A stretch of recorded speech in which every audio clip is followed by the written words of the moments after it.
வணக்கம் மக்களே. இன்றைக்கி பார்த்தீங்கன்னா நம்ம ரூஃப் போடுறதுக்காக கம்பி எடுக்கிறதுக்கு தான் வந்திருக்கோம்.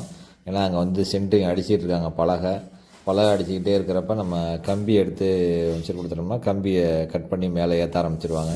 அதனால் கம்பி நம்ம கொஞ்சம் லேட்டாக தான் எடுக்கிறோம் பலகை அடிக்க ஆரம்பித்ததுக்கப்புறம்.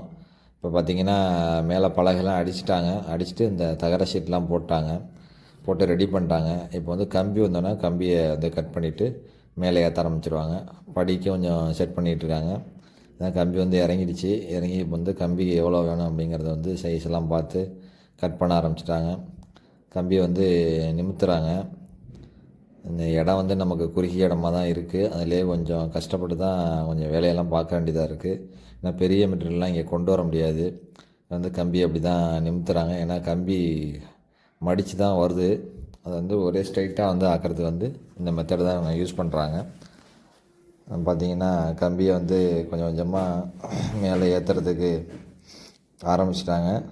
அதில் பார்த்திங்கன்னா ஃபஸ்ட்டு இந்த கிராங்க் அடிக்கிறாங்க. ஏன்னா ஒரு சைடும் செவுத்துக்கு பக்கத்தில் இந்த மாதிரி கிராங்க் அடித்து போட ஆரம்பிச்சிட்டாங்க.